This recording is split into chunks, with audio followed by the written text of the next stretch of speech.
Hello viewers, welcome to Politicos. మనం ఇప్పుడు లక్డికప్పుల్లో ఉన్నటువంటి కలెక్టర్ ఆఫీస్ వద్దాం. ఏదైతే రోడ్ నెంబర్ 12 అయితే ఎమ్మెల్యే కాలనీలో కూల్చినటువంటి అమ్మవారి గుడికి నిరసన తెలుపుతూ ఇక్కడ బీజేపీ నాయకులు వచ్చి బీజేపీ నాయకులు అందరూ కలిసి ఇక్కడ కలెక్టర్ ఆఫీస్ ధర్నా చేపట్టడం జరిగింది. కలెక్టర్ వచ్చి వెంటనే స్పందించాలని వారు పెద్ద ఎత్తున ధర్నా చేస్తూ ఉన్నారు. సో అందరూ కూడా ఇక్కడ చాలా మంది బీజేపీ నాయకులు బీజేపీ నాయకులు ఉన్నారు. సో వారందరూ కలిసి కూడా పెద్ద ఎత్తున ఇక్కడ ధర్నా కార్యక్రమం చేపడతారు.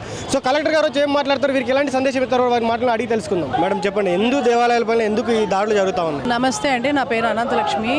హిందువులంటే అమాయకులని వాళ్ళ ఉద్దేశం, కానీ ఇలాంటి జరిగితే కనుక ఎంత ముందుకు వస్తారు అనేది.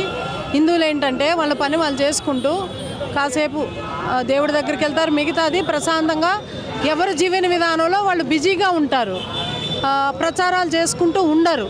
మేము హిందువులు అని చెప్పి ఎలాంటి ప్రచారం చేసుకోబట్టి మా దేవాలయాల మీద ఇలాంటి దాడి జరుగుతుంది. మెయిన్ కారణం అయితే అదే. అంటే రాత్రి అక్కడ ఉన్నటువంటి గుడిని నేలమట్టం చేసేయాల్సినంత అవసరం ఏం వచ్చింది వాళ్ళకి? రాత్రి చేశారంటేనే అక్కడ మీకు తేడా తెలుస్తుంది కదా. వాళ్ళు చేసే వాళ్ళకి అక్కడ ఏదో స్వలాభం ఉంది. ఆ రోజు అసలు బోనాలు సమర్పించుకున్నాక వాళ్ళ ఫ్యామిలీ 4 తరాల నుంచి వస్తున్నది. దగ్గరలో 100 ఏళ్ళు అవుతుందంట అది నిర్మించుకుని వాళ్ళు బోనాలు సమర్పించుకోవడం, నిత్యం పూజలు చేసుకోవడం. రాత్రే చేశారు అంటే దానికి అందరికీ తెలుస్తుంది. 3 గంటలకి రావాల్సిన అవసరం ఏంటి? అందరూ ప్రశాంతంగా నిద్రపోయే సమయము. అది కరెక్ట్ పని అయితే పగలు చేయాలి. కరెక్ట్ పని అంటే పగలు చేయాలి. రాత్రి ఎవరు తిరుగుతారు? దెయ్యాలు తిరుగుతాయి. అంటే వాళ్ళు దెయ్యాలు చేసే పని చేశారు. అది వాళ్ళు చేసే పనిలో అసత్యం ఉంది కాబట్టి రాత్రి చేయాల్సి వచ్చింది. లేకపోతే ఉదయం పట్టపగలే పోలీస్ సపోర్టుతోనే చేసేవారు కదా. అది కరెక్ట్ ఉంటే పోలీసులు కంప్లైంట్ ఇచ్చి అది అక్కడ ఉండకూడదు, మేము దాన్ని తీసేస్తున్నాము అని లెటర్ సబ్మిట్ చేసి వస్తారు.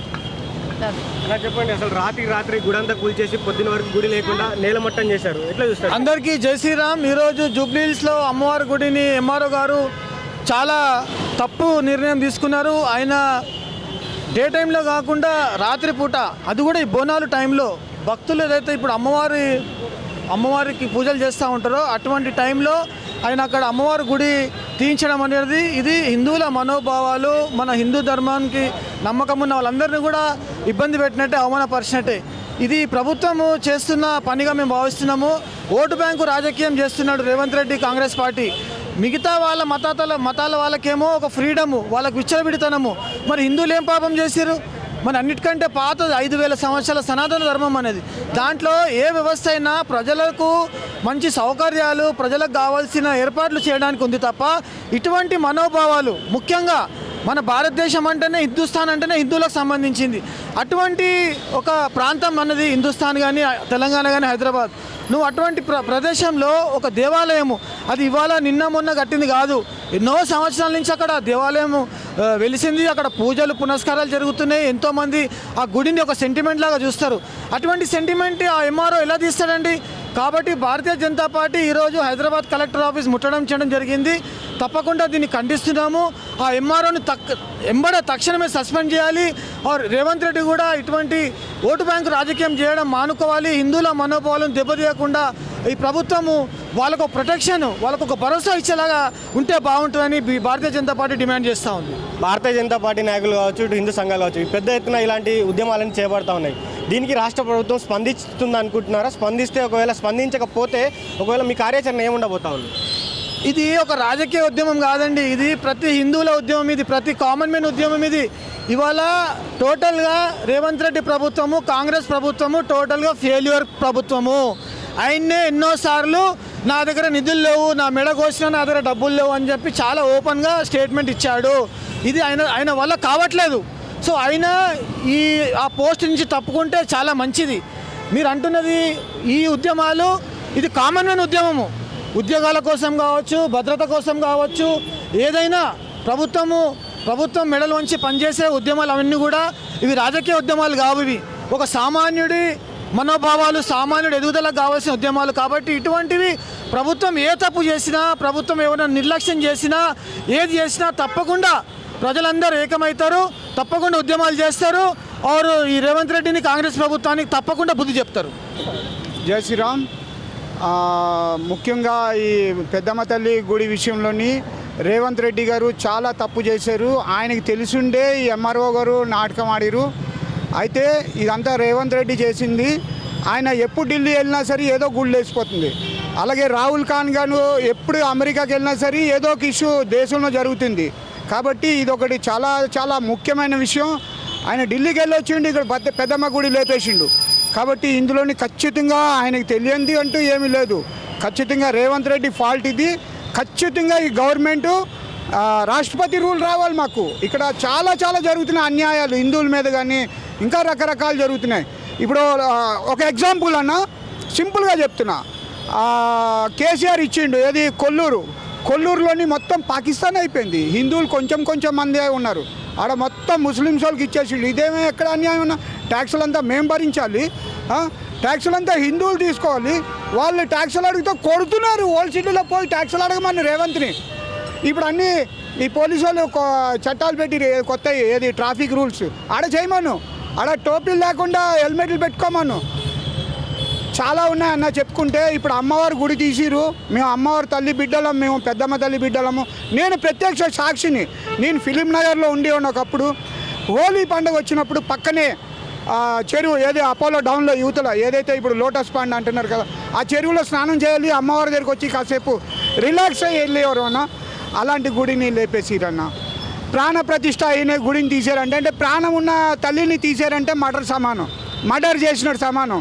కాబట్టి అటు ఎంఆర్ఓని అలాగే రేవంత్ రెడ్డిని 302 పెట్టి ఊరి తీసేయాలి. జై సీతారాం. ఈరోజు కేవలం ఎంఐఎం పార్టీకి భయపడి ఎంఐఎం తొత్తులుగా మారి ప్రభుత్వం మా పెద్దమ్మ తల్లి దేవాలయాన్ని కూల్చివేయడం జరిగింది. స్థానిక ఎంఆర్ఓ అనితారెడ్డి గారు అక్కడనే ఉండి స్వయంగా గొడుగు పట్టుకొని వర్షం పడతా ఉంటే కూడా అక్కడనే కూర్చొని ఈరోజు మా దేవాలయాన్ని కూర్చోవడం జరిగింది. నీకు అంత దమ్ముంటే ఓవైసీ కాలేజీ ఎందుకు కూర్చోవు? ఈరోజు కూల్చోడానికి దమ్ము లేదా? ఓవైసీ కాలేజీ ఇట్లా పోయి వర్షంలో కూల్చేది ఉంటుంది కదా. ఈరోజు హైడ్రా కమిషనర్ ఏమో దానికి మానవతా కోణం అంటాడు, ఈరోజు మానవతా కోణం కనిపిస్తలేదా? ఈరోజు మా దేవాలయాన్ని కూలుస్తావా? మా అమ్మవారి విగ్రహాన్ని ఎత్తుకపోతావా? ఎంఐఎం పార్టీకి జెండా వికగలుగుతావా? నువ్వు ఎంఐఎం యొక్క మసీదు కూలగలుగుతావా? ఒక చర్చి కూల్చగలుగుతావా? ఇవన్నీ కూల్చడం ఇంకా చేత కాదు. ఈరోజు మా దేవాలయం అంత కులాగా దొరికినాయా మీకు? హిందువులు అంతే అంత హవేలన్నా మీకు? హిందువులు అంత చులకన కనిపిస్తున్నా మీకు? ఈరోజు వెంటనే ఆ దేవాలయాన్ని పునఃప్రతిష్ఠించాలి. లేక మా ఆధ్వర్యంలో నిన్న మొన్న 4 రోజులుగా అక్కడ ధర్నా కార్యక్రమం నిర్వహిస్తున్నాం, గేట్లు తెంపినాం. ఇదే విధంగా ఈరోజు కలెక్టర్ గారిని కలవడానికి వచ్చాం. ఈరోజు కలెక్టర్ గారికి వినతి పత్రం సమర్పిస్తాం. ఈరోజు కలెక్టర్ గారికి వినతి పత్రం సమర్పిస్తాం. ఈ వినతి పత్రం పూర్తయిన తర్వాత కలెక్టర్ గారు కూడా చర్యలు తీసుకోకపోతే మేమే స్వయంగా మా చింతల రామచంద్ర గారు ఎక్స్ఎమ్మెల్యే గారు కూడా స్వయంగా డబ్బులు ఎంతైనా కూడా ఖర్చు పెడతా అని చెప్పిండు. ఆయన ఆధ్వర్యంలో వెళ్ళి అక్కడ గుడి ప్రదర్శిస్తాం. ఖచ్చితంగా అక్కడ గుడి ప్రదర్శించే వరకు బీజేపీ కావచ్చు, బీజేపీ కానీ మా పోరాటం ఆగదని హెచ్చరిస్తున్నాం. ఎందుకు ప్రతిసారి హిందూ గుడిల పైన ఈ దాడులన్నీ జరుగుతూ ఉన్నాయి? చెప్తున్నా కదా, పిచ్చోళ్ళు మొత్తం కూడా రాళ్ళెత్తుకొని హిందూ గుళ్ళకే వస్తున్నారు. ఈరోజు సికింద్రాబాద్లో గుడికి హిందోడు వచ్చిండు, మెదక్లో హిందోడు వచ్చిండు, ఎక్కడ పోయినా హిందూ గుడికి వస్తాడా? మసీద్కి ఎందుకు వదలేడు పిచ్చోడు? చర్చికి ఎందుకు వదలేడు? ఈరోజు అధికారులకు కూడా హిందూ గుళ్ళే కనిపిస్తున్నాయా? ఈరోజు హిందూ గుళ్ళు కూడగొట్టడం మేము ఈ పని. వెంటనే ప్రభుత్వం ఈ చర్యల్ని మానుకోవాలి. లేని ఇలా పెద్ద ఎత్తున రాష్ట్ర వ్యాప్తంగా ప్రతి హిందూ సోదరుని ఎంట తీసుకొని వచ్చి ప్రతి హిందూ సోదరులు అందరం కలిసి పెద్ద ఎత్తున ఆందోళనకాన్ని ఉధృతం చేస్తామని చెప్పి ప్రభుత్వాన్ని హెచ్చరిస్తున్నాం. ముఖ్యమంత్రి గారు వెంటనే చర్యలు తీసుకోవాలి.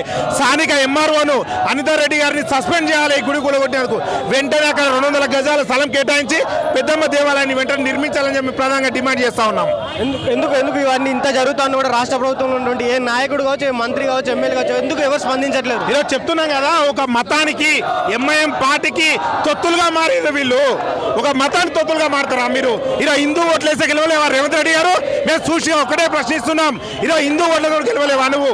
ఈరోజు హిందూ ఓట్లతో గెలిచి ఈరోజు ముస్లిం పార్టీకి ముస్లింలకు సపోర్ట్ చేస్తావా? వెంటనే గుడిని నిర్మించకపోతే రేవంత్ రెడ్డి ప్రభుత్వాన్ని కూలగొట్టే వరకు కూడా మేము అదే విధంగా పనిచేస్తామని హెచ్చరిస్తున్నాం. ఇది హిందూ సంఘాలు చెప్తున్నటువంటి మాట. ఏదైతే ఇక్కడ రాష్ట్రంలో ఉన్నటువంటి హిందూ సంఘాలు కావచ్చు, అటు బీజేపీ నాయకులు, బీజేపీ నాయకులు అందరూ కూడా ఇక్కడ కలెక్టర్ ఆఫీస్ ముందు ధర్నాకి బైఠాయించడం జరిగింది. అయితే కలెక్టర్ లేని వల్ల డిప్యూటీ కలెక్టర్ రావడం జరిగింది. సో వారితో మాట్లాడే ప్రయత్నంలో వారు కూడా ఎవరైతే అక్కడ ఎంఆర్ఓ ఉన్నారో ఆ ఎంఆర్ఓ అనితారెడ్డి గారిని కూడా వారు సస్పెండ్ చేయాలని కోరడం జరిగింది. అదేవిధంగా ఏదైతే టెంపుల్ ఉందో ఆ టెంపుల్ స్థానంలోనే మరో టెంపుల్ అక్కడి అమ్మవారిని ఈసారి పెద్దగా అక్కడే రూపకల్పన చేయాలి, అక్కడే స్థాపించాలని కూడా వారు కలెక్టర్ గారిని కోరడం జరిగింది. దీంతో భాగంగా మనతో మాట్లాడినప్పుడు వారు చెప్తున్న మాట ఏంటంటే, ఇక్కడ హిందూ సంఘాలపైన అధిక సంఖ్యలో దాడులు జరుగుతూ ఉన్నాయి. వేరే కులవస్తులే, వేరే మతస్థులే ఎవరి కూడా దాడులు జరగట్లేదు వాళ్ళ మీద. మా పైన ఎందుకు ఈ కక్ష సాధిస్తూ ఉన్నారు? ఎందుకు హిందువులు అంటే ఇంత చిన్న చూపని కూడా వారు రాష్ట్ర ప్రభుత్వం ప్రభుత్వాన్ని అడుగుతా ఉన్నారు. సో ఏదైనా మటుకు కూడా ఈ పెద్దమ్మ తల్లి టెంపుల్ కూల్చడం అనేది రాష్ట్ర ప్రభుత్వానికి హాని కలిగించిందని చెప్పొచ్చు. అదేవిధంగా రాష్ట్ర ప్రభుత్వం కూడా దీనిపైన ఏదో ఒక చర్య తీసుకోవాలని కూడా ఇక్కడ ఉన్నటువంటి నాయకులు కోరుకుంటా ఉన్నారు. సో ఇది ఇప్పటివరకు update. State YouTube Politicos media. This is Srikanth with video journalist Chandrasekhar from Lakadikapul, Hyderabad. Please subscribe to the channel and download the Politicos app from the links in the description.